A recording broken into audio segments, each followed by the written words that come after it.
아멘.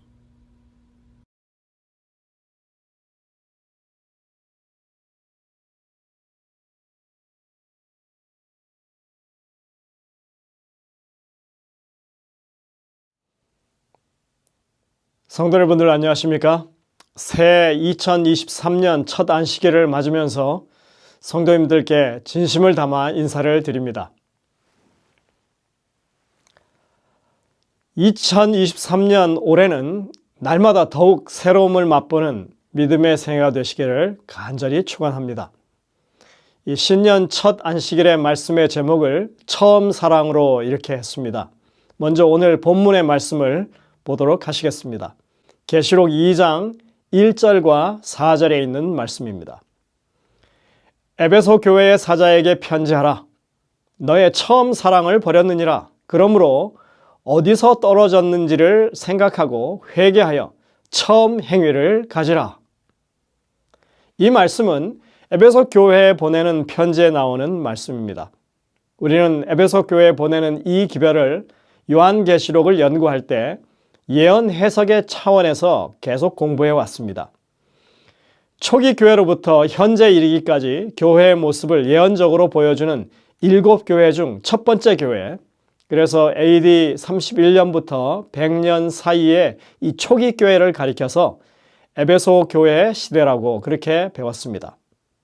하지만 오늘 우리는 이 말씀을 당시 에베소 교회의 입장에서 단순히 그 교회에 주신 기별로 우리가 살펴보고자 합니다. 에베소 교회는 AD 52년경에 사도 바울에 의해서 세워지고 양육되었고 AD 68년경부터는 사도 요한이 목양한 것으로 알려져 있습니다. 1세기 초기 교회 당시에 이 교회는 가장 영향력이 있는 교회로 손꼽혔습니다. 에베소가 당시 소아시아의 수도였고 이 대도시에 걸맞게 교회 규모나 활약도 뛰어났던 것으로 알려집니다. 에베소라고 하는 이름 그 자체가 바람직하다라고 하는 뜻을 가지고 있습니다. 정말 이름에 걸맞게 바람직한 교회, 칭찬받을 만한 그런 교회였습니다. 바울이 3년간 머물면서 심혈을 기울여서 기초를 쌓았던 교회였죠. 이방인 그리스도인과 유대인 그리스도인들이 공존하는 교회로서 당대 좋은 모본이 될 만한 그런 교회였습니다. 교회 창립 10주년 즈음에 AD 62년경인데요. 그때 바울이 로마의 감옥에서 보낸 에베소서에서 그 상황을 잘 다루고 있는데 우리는 거기서 이 교회의 형편을 엿볼 수 있는 것입니다. 그리고 교회 창립 15년이 지나면서 AD 68년경 사랑의 사도였던 요한이 이 교회의 책임자로 부임하게 되죠. 그리고 얼마 지나지 않아 예루살렘 성이 함락되면서 이 초기의 교회의 구심점 역할을 했던 예루살렘 교회가 사라지게 되자 에베소로 그 구심점이 옮겨지게 되는 것입니다. 보통 교회가 한 15년 정도 성장하면 가장 왕성하게 활동하는 그런 시기라고 할 수 있습니다. 그럴 때 이 사도 요한까지 부임했으니까 그 교회가 더욱더 부흥하게 되는 것은 너무나 당연한 일이었습니다. 이 요한이 부임하기 몇 년 전에 에베소서를 통해서 바울은 이미 그 교회 형편을 칭찬하고 있습니다. 주 예수 안에서 너희 믿음과 모든 성도를 향한 사랑을 나도 듣고 내가 기도할 때마다 기억하며 너희로 말미암아 감사하기를 그치지 않는다. 이렇게 표현하고 있습니다. 믿음과 사랑에 있어서 바울이 늘 기억하고 감사하는 교회였다. 이렇게 말하는 것입니다. 그러니 요한이 부임했을 당시에는 더 왕성한 교회였을 테고 그야말로 당대의 가장 부흥한 교회 그리고 명실상부 그 시대를 대표할 만한 교회로 자리매김할 수 있는 것입니다. 이제 그로부터 거의 30년이 지나서 에베소 교회에 보내는 요한계시록의 이 편지가 우리에게 지금 들려져 있는 것입니다. 이 편지는 매우 짧은 형식을 취하고 있습니다. 하지만 그 시작은 칭찬으로 가득 차 있습니다. 내가 내 행위, 수고, 그리고 인내를 안다. 이렇게 시작합니다. 여기서 말하는 행위, 수고, 인내 이 세 단어 속에 에베소 교회가 그간 겪어왔던 믿음의 여정이 고스란히 담겨져 있습니다. 30년간의 세월이 결코 순탄하지 않았던 것입니다. 핍박의 물결과 이설의 바람이 그칠 줄 몰랐습니다. 그동안 네로 황제의 박해도 있었고 예루살렘의 멸망도 겪었습니다.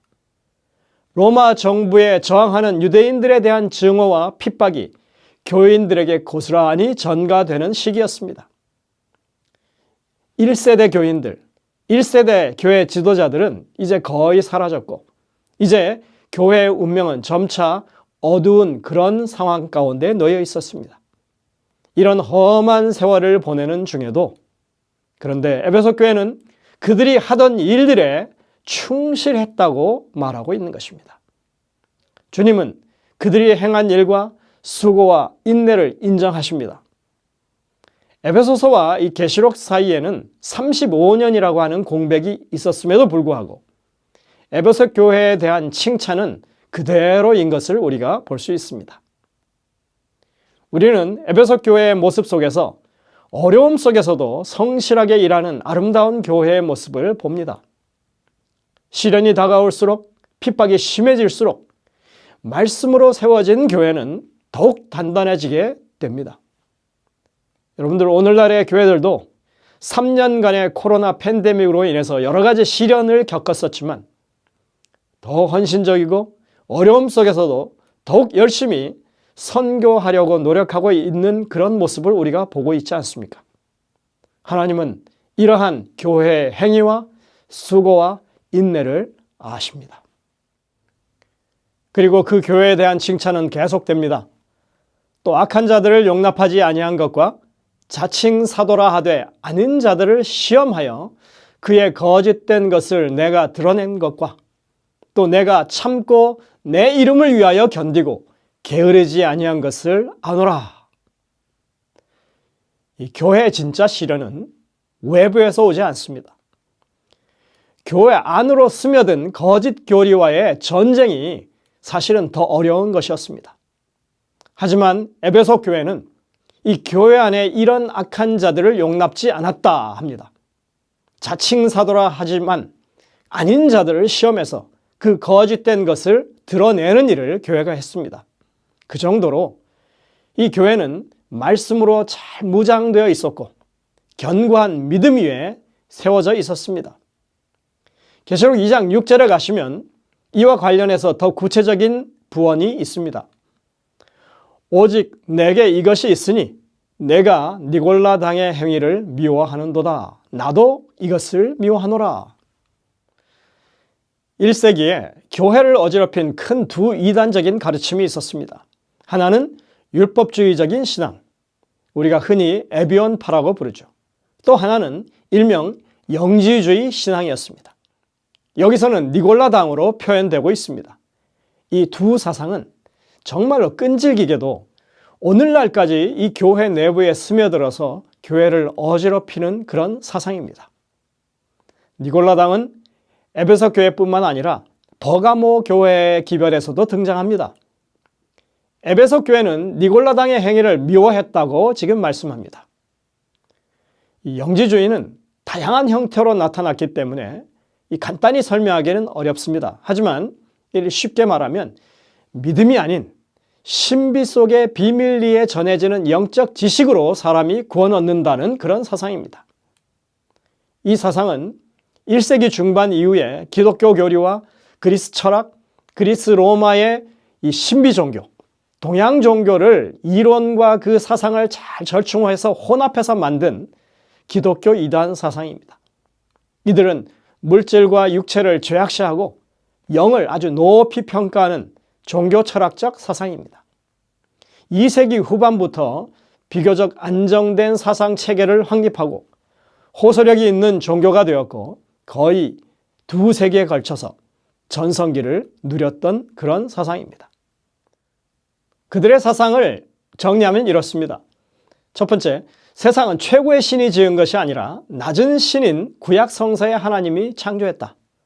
두 번째, 낮은 신의 계시, 구약 성서는 최고의 신에서 받은 신령한 지식보다 낫다.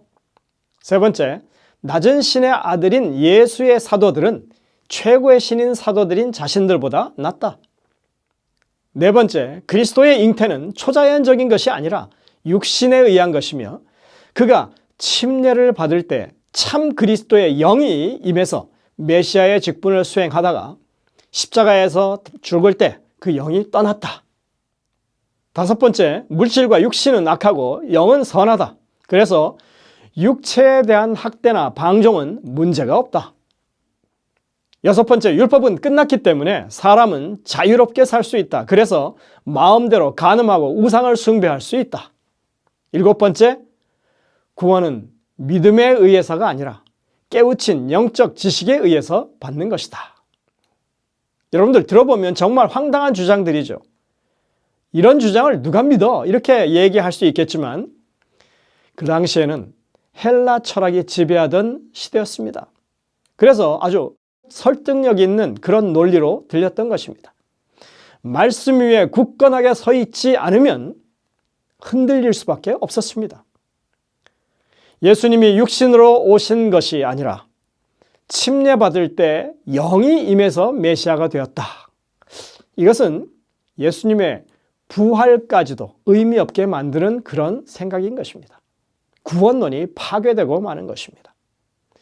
교회가 배격해야만 하던 그런 사상입니다. 근데 여러분들, 이 영지주의의 가르침 이런 것들이 오늘날까지도 교회 안에 이와 비슷한 그런 가르침들로 존재하고 있습니다. 여러분들 한번 생각해 보십시오.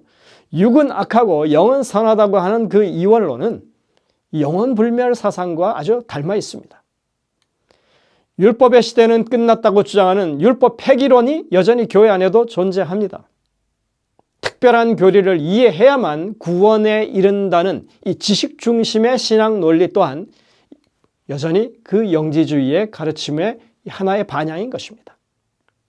이런 것들은 지금도 기독교 안에 여전히 잔존하고 있습니다.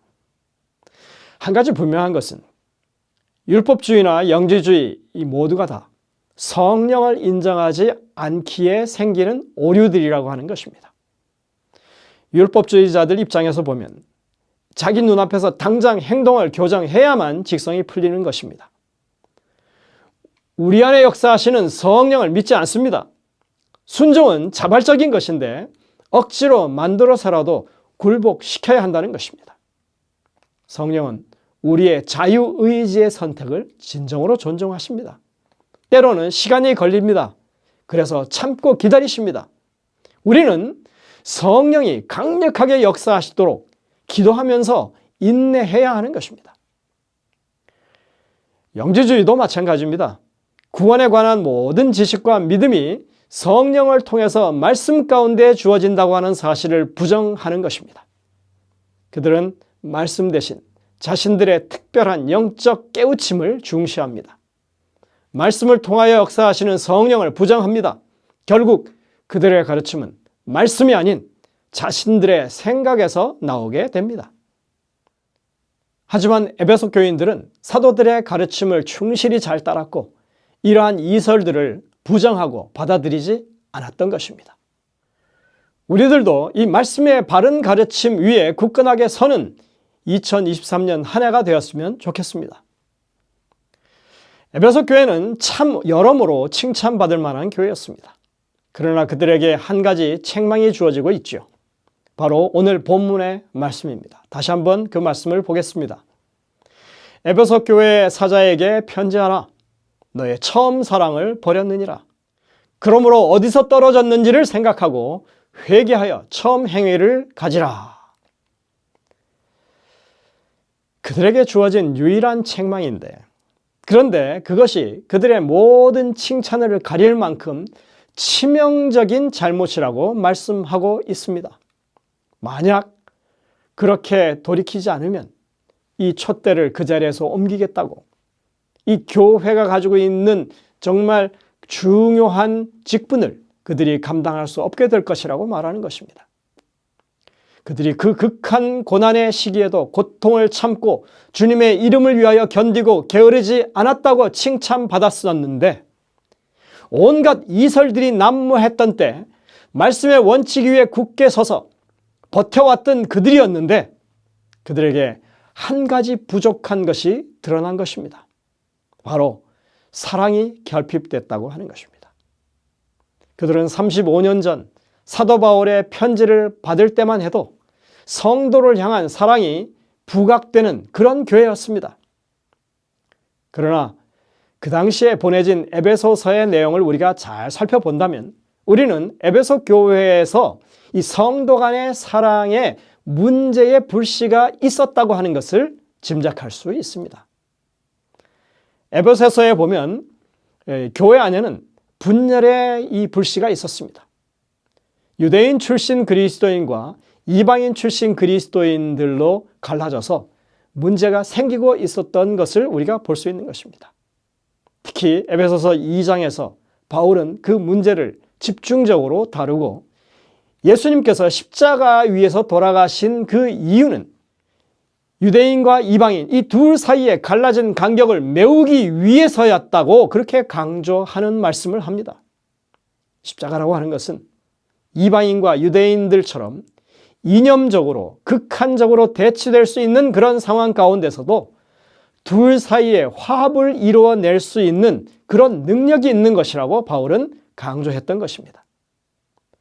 여러분들 잠시 에베소서 2장의 핵심 부분을 좀 살펴보도록 하겠습니다.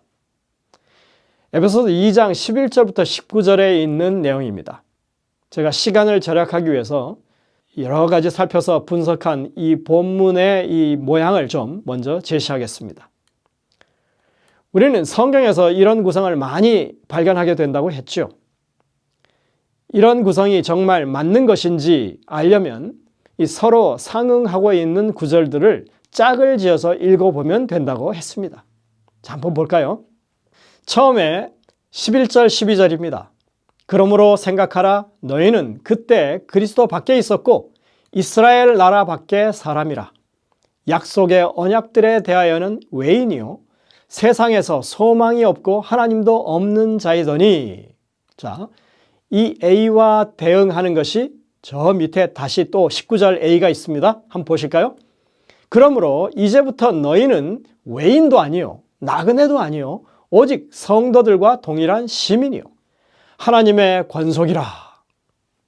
이 두 부분을 그냥 연결해서 읽으면 너무나 잘 연결이 됩니다. 자, 그러면 어떻게 서로 다른 출신 배경을 가진 사람들이 이렇게 하나 될 수 있는가? 그것이 어떻게 가능한가? 그게 예수님을 통해서 된다고 설명하는 것입니다. 이것이 성경에서 이미 예언하고 있다고 사도 바울은 강조합니다. 이제 그 다음을 보시겠습니다. 13절. 이제는 전에 멀리 있던 너희가 그리스도 예수 안에서 그리스도의 피로 가까워졌느니라. 여기 멀리 있던 사람들은 이방인을 가리키는 표현입니다. 이 구절을 유의하시기 바랍니다. 자, 밑에 17절, 18절 또 상응하는 구절을 보겠습니다. 또 오셔서 먼데 있는 너희에게, 여기 먼데 있는 나오죠? 먼데 있는 너희에게 평안을 전하시고 가까운 데 있는 자들에게 평안을 전하셨으니 이는 그로 말미암아 우리 둘이 한 성령 안에서 아버지께 나아감을 얻게 하려 하심이라. 여러분들 이 구절은 이방인과 유대인이 가까워질 것이라고 하는 이사야 57장 19절의 예언을 인용한 말씀입니다. 이 예언이 예수 그리스도의 십자가를 통해서 성취되었다고 하는 것을 지금 바울이 논리적으로 설명하고 있는 것입니다. 자, 그러면 14절부터 16절에 어떻게 그것을 이야기하는지 보실까요? 자, 이제는 C입니다. 14, 15절 상반. 그는 우리의 화평이신지라 둘로 하나를 만드사 원수된 것 곧 중간에 막힌 담을 자기 육체로 허시고 법조문으로 된 계명의 율법을 폐하셨으니 했습니다. 또 그것과 상응하는 16절 보시겠습니다. 또 십자가로 이 둘을 한 몸으로 하나님과 화목하게 하려 하심이라. 원수된 것을 십자가로 소멸하시고 했습니다. 비슷한 단어들이 여러 개 나오죠. 십자가로 자기 육체로 막힌 담을 헐고 원수된 법조문을 폐하셨다. 근데 여러분들 여기서 이것은 하나님의 영원한 율법을 폐했다는 것이 아닙니다. 에베소서 2장은 그 어디에서도 하나님의 영원한 율법이 폐했다고 말하지 않습니다. 하나님의 영원한 율법이 유대인과 이방인을 갈라치게 했다고 하지 않습니다. 그것은 하나님의 율법이 아니었습니다. 하나님의 율법은 이웃사랑을 말하지 않습니까? 여기서 말하고 있는 이방인과 유대인을 이렇게 갈라서 원수로 만든 것은 그들 자신이 만들어 놓은 장로들의 유전, 구전법이었습니다. 이런 악법은 이제 그리스도의 십자가로 말미암아 완전히 폐지되었다. 그러니 서로 화목하는 것이 구원받은 백성의 도리라. 이렇게 말씀하고 있는 것입니다. 자, 15절 이제 마지막 부분이죠. 그 가장 중심에 있는 이야기는 이렇습니다. 이는 이 둘로 자기 안에서 한 세 사람을 지어 화평하게 하시고 했습니다. 그리스도 안에 있으면 새로운 피조물이 됩니다. 이방인도 그렇고 유대인도 그렇습니다. 그래서 이제는 모두 교회 안에서 한 세 사람이 된 것입니다. 이 바울의 이 논리는 상당히 설득력이 있습니다. 바울은 지금 에베소서를 통해서 성령의 하나 되게 하시는 능력이 교회에 큰 변화를 가져올 것을 예견하고 있습니다. 에베소 교회는 스마트한 교회였습니다. 그들은 그 기별을 이해했고 성도 간에 화목해하는 부흥을 위해서 노력했을 것이 분명합니다. 하나님의 사랑을 깨달으면 당연히 우리 형제 자매들을 사랑하게 되는 것입니다. 그래서 바울은 에베소서 5장 2절에서 이렇게 강조합니다. 그리스도께서 너희를 사랑하신 것 같이 너희도 사랑 가운데서 행하라. 그는 우리를 위하여 자신을 버리사 향기로운 제물과 희생 제물로 하나님께 드리셨느니라. 여러분들, 이 동일한 기별은 지금 에베소 교회의 지도자로서 30년간 가르쳐왔던 요한도 동일하게 가르친 내용입니다. 누구든지 하나님을 사랑하노라 하고 그 형제를 미워하면 이는 거짓말하는 자니 우리가 이 계명을 주께 받았으니 하나님을 사랑하는 자는 또한 그 형제를 사랑할지니라. 요한일서 4장에 분명하게 말씀하고 있습니다. 그는 지난 30년간 에베소 교회를 목양했던 사람입니다. 누구보다도 교회 형편을 잘 알고 있습니다. 겉으로 볼 때 명성이 자자했고 잘 훈련되어 있고 여전히 잘 활동하는 교회. 하지만 그들의 지난 30년은 교리 논쟁에 휘말려서 분열의 위험에 계속 노출될 수밖에 없었습니다. 그래서 그들은 교리 논쟁에서는 전사가 되었지만 원수까지도 사랑해야 할 하나님의 백성들로서 형제를 사랑하는 일에는 부족함이 있었던 것입니다. 여러분들, 이 처음 사랑이라고 하는 것은 초신자들이 아주 단시간에 경험하는 격정에 가까운 그런 뜨거운 사랑이 아닙니다. 이것은 하나님이 우리를 향하여 가지신 그 사랑을 말합니다. 원수까지도 사랑하시는 그분의 사랑, 그분이 우리를 먼저 사랑하셨기 때문에 그 처음 사랑입니다. 이 처음 사랑은 우리 스스로 만들어낼 수가 없는 사랑이죠. 하나님의 성령께서만이 이끌어낼 수 있는 사랑입니다. 그런 의미에서 이 참된 사랑 없는 인생들에게 그것은 언제나 첫사랑일 수밖에 없는 것입니다. 엘렌 화이트는 이런 말을 한 적이 있습니다. 수고하는 자가 되는 일, 자아부정의 노력을 요구하는 선행을 인내로 계속하는 일은 하나님이 미소 지으시는 영광스러운 일입니다. 신실하게 일하는 것은 열렬하고 가장 거룩하다고 생각되는 최상의 예배보다 더 간합되는 것입니다. 여러분들, 이 말씀을 잘 구분하셔야 합니다. 참된 예배는 그리스도와 함께 일하는 것입니다. 뭐라고요? 참된 예배는 그리스도와 함께 일하는 것이라고요. 기도와 권고와 말하는 것은 흔히 나무에 매다는 값싼 열매들입니다. 예배 중요하지요. 그러나 선행, 즉 곰핍한 자와 고아와 과부를 돌보는 일은 좋은 나무에서 저절로 자라는 참된 열매입니다. 저는 이 화이트의 진술 가운데 진짜 예배는 그리스도와 함께 일하는 것이다 하는 이것에 방점이 있다고 생각합니다. 우리가 예배 드리는 이 순서를 진행하는 것이 중요하지 않다고 하는 말이 아니죠. 그리스도와 함께하는 그 순간이 진정한 예배의 순간들이라고 하는 것입니다. 화이트는 또 이런 말도 합니다. 교회가 하나님과 함께 일하지 않으면 처음 사랑을 잃어버리는 것입니다.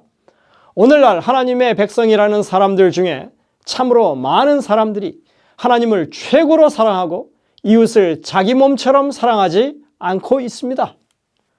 우리가 예수님과 함께 일하는 사람들이라면, 진정으로 예수님을 아는 사람들이라면 우리는 비록 다른 주장을 하는 그런 사람들을 향해서조차도 형제 자매로서의 사랑하는 그 일을 결코 멈추지 않을 것입니다. 일부러 만들어내서가 아니라, 그렇게 해서가 아니라 우리의 삶의 자연스러운 열매로 그것이 드러나게 될 것이라고 하는 것입니다.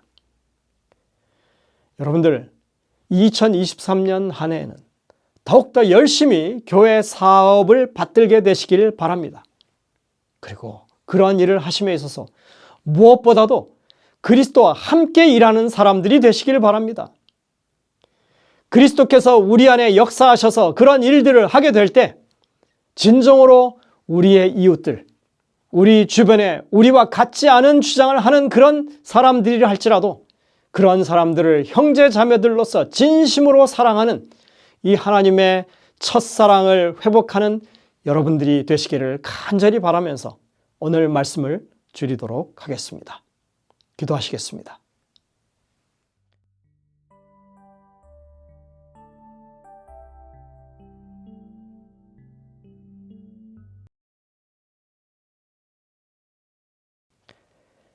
하늘에 계신 아버지 하나님, 참으로 하나님께서 우리에게 말씀을 통하여 주시는 교훈들은 우리의 이 뼈를 쪼개고 우리의 심령을 쪼개는 말씀임을 다시 한번 생각하게 됩니다.